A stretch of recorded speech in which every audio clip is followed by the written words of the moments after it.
राम राम जी सभी को। आज की ये वीडियो गैंगस्टर अमन भैंसवाल के ऊपर है।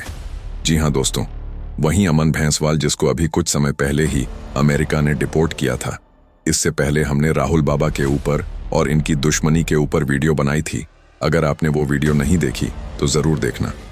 अमन भैंसवाल हरियाणा का एक गैंगस्टर है जो सोनीपत जिले के भैंसवाल गांव का रहने वाला है। अमन भैंसवाल पर हरियाणा, दिल्ली एनसीआर में 15 आपराधिक मामले दर्ज हैं। ये मामले हत्या के प्रयास, फायरिंग और फिरौती से जुड़े हुए हैं। अमन भैंसवाल लॉरेंस बिश्नोई गैंग से भी जुड़ा हुआ है। वो अंकित नरवाल और राजेश सरकारी का खास दोस्त है।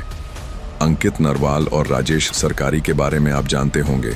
एक समय पर राजेश सरकारी हरियाणा का बहुत बड़ा गैंगस्टर था, लेकिन अभी वो समाज सेवा से जुड़े हैं। उनकी पत्नी मंजू ने बीजेपी से विधानसभा चुनाव भी लड़ा था।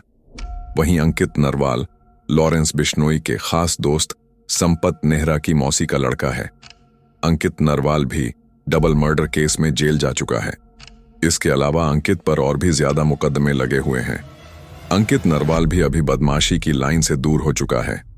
उन्होंने भी विधानसभा चुनाव के अंदर बीजेपी का बहुत सहयोग किया था, लेकिन उसके बाद अंकित नरवाल को फर्जी पासपोर्ट के एक मामले में अरेस्ट कर लिया गया था। इस मामले में अंकित नरवाल ने सजा काटी और अभी कुछ समय पहले ही जेल से बाहर आए हैं। अमन भैंसवाल सबसे पहले हरियाणा के अंदर उस समय सुर्खियों में आया जब सोनीपत के गोहाना में मशहूर माथुराम हलवाई की दुकान पर गोलियां चली थीं।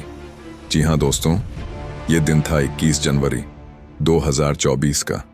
इसी दिन शूटर आते हैं और माथुराम हलवाई की दुकान पर 40 राउंड फायरिंग कर देते हैं। इसके बाद वो शूटर दुकान के अंदर पर्ची फेंकते हैं जिसके अंदर लिखा हुआ था 2 करोड़ दो वरना अंजाम भुगतो। ये मामला काफी तेजी से सुर्खियों में आया था। इस मामले में अमन भैंसवाल और गैंगस्टर हिमांशु भाऊ का नाम सामने आया था, लेकिन कुछ मीडिया रिपोर्ट में ये दावा किया गया है कि अमन भैंसवाल ने इस हमले के बाद एक पोस्ट डाली थी। इस पोस्ट में अमन भैंसवाल ने लिखा था कि इस फायरिंग से उसका कोई लेना देना नहीं है। विरोधियों ने उसको फंसाने के लिए यह काम किया है और उसका नाम लगा दिया है। हालांकि इस हमले के बाद और उसके ऊपर चल रहे दूसरों मामलों के लिए पुलिस उसकी तलाश शुरू कर देती है। इससे पहले अमन भैंसवाल ने अपने दोस्त गैंगस्टर सुमित प्लोट्रा के साथ मिलकर रोहतक के गैंगस्टर राहुल बाबा पर जेल में हमला करवाया था। इस मामले में भी वो फरार चल रहा था। जी हां दोस्तों, ये बात है दिसंबर 2023 की। राहुल बाबा जेल में कैंटीन के पास खड़ा था, तभी दूसरे कैदियों ने उसके ऊपर सुओं से हमला कर दिया था। इस हमले में राहुल बाबा घायल हो गया था, लेकिन राहुल बाबा बच गया था। इसके बाद राहुल बाबा ने कैसे इसका बदला लिया, वो वीडियो हमने पहले डाली हुई है, जरूर देखना। तो इन सभी मामलों के अंदर अमन भैंसवाल फरार चल रहा था, लेकिन पुलिस उसको पकड़ नहीं पा रही थी।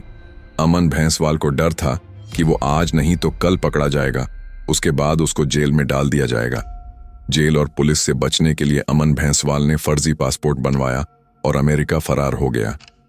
जी हां दोस्तों, 20 जून 2024 को अमन भैंसवाल ने दिल्ली के एक पत्ते पर फर्जी पासपोर्ट बनवाया था। इसके बाद वो पहले कुवैत गया और फिर डंकी रूट के जरिए मैक्सिको बॉर्डर से अमेरिका में घुस गया था। अमन भैंसवाल को लगा कि वो अमेरिका में पूरी तरह से सेफ है, लेकिन भारत की एजेंसियों ने उसके खिलाफ रेड कॉर्नर नोटिस जारी कर दिया था। रेड कॉर्नर नोटिस का मतलब होता है कि दूसरे देश की पुलिस को सतर्क करना कि ये आदमी खतरनाक है। आसान भाषा में समझाऊं तो हमारी इंटरपोल ने अमेरिका की एजेंसी को अलर्ट कर दिया था कि अमन भैंसवाल कहीं भी दिखे उसको पकड़ लेना, वो सही आदमी नहीं है। लेकिन हो सकता था कि अमन भैंसवाल इससे बच भी जाता और वो अमेरिका में सेफ रहता। लेकिन इसी बीच अमेरिका में चुनाव होते हैं और डोनाल्ड ट्रंप अमेरिका के राष्ट्रपति बन जाते हैं। ट्रंप हमेशा से ही उनके देश में 2 नंबर के तरीकों से घुसे हुए लोगों के खिलाफ सतर्क रहे हैं। उन्होंने इन लोगों को डिपोर्ट करना शुरू कर दिया।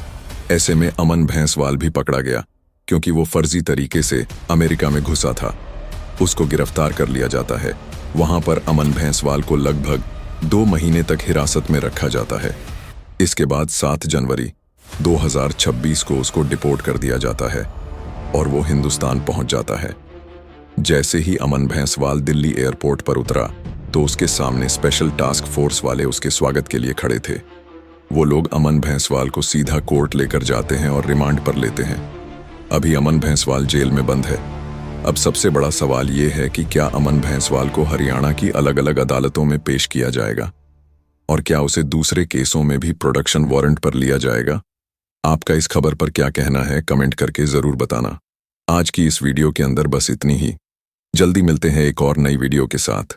अगर अभी तक आपने हमारे इस चैनल को सब्सक्राइब नहीं किया तो सब्सक्राइब करके बेल आइकन को ऑल पर जरूर कर लेना।